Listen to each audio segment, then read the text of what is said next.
I've been my son's dad since he was just 1 year old. He's 27 now. I was close friends with his mother long before she got pregnant. His biological father left as soon as he found out.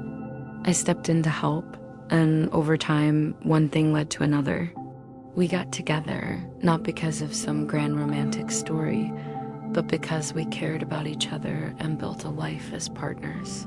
We married when Mark was 3, and I officially adopted him when he was 5.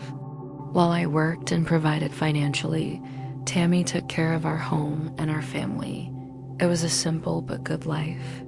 I never originally wanted kids, but I loved Mark as my own and gave him everything I could, not just financially, but emotionally too. I was there for him growing up, went to his activities, taught him life skills, took him on vacations, and made sure he graduated university completely debt-free. He was always a good kid, but something changed when he went to university. He became distant. He would call his mom, but not me.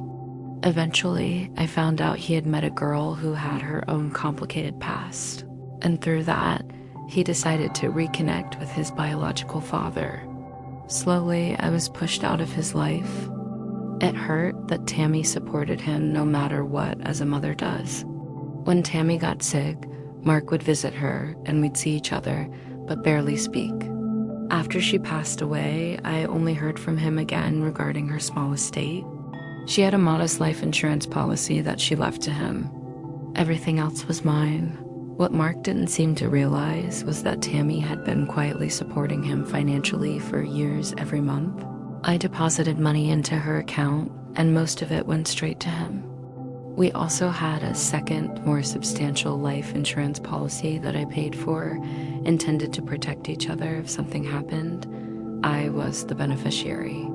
Now that Tammy is gone and the financial support has stopped, Mark has started calling me asking for money. I told him no. I reminded him that he received his mother's life insurance and everything else was legally and rightfully mine. Even the car she drove was leased under my name. He got angry and accused me of never truly seeing him as my son. That stung, but I told him if he felt that way, maybe he should ask his biological father for help, the one he chose over me. Then his wife, Sarah, called and told me that if I didn't help, I would be cut out of their lives and never see my future grandchildren. I told her I was fine with that. And the truth is, I am. I miss Tammy deeply, but I've found peace in my own life.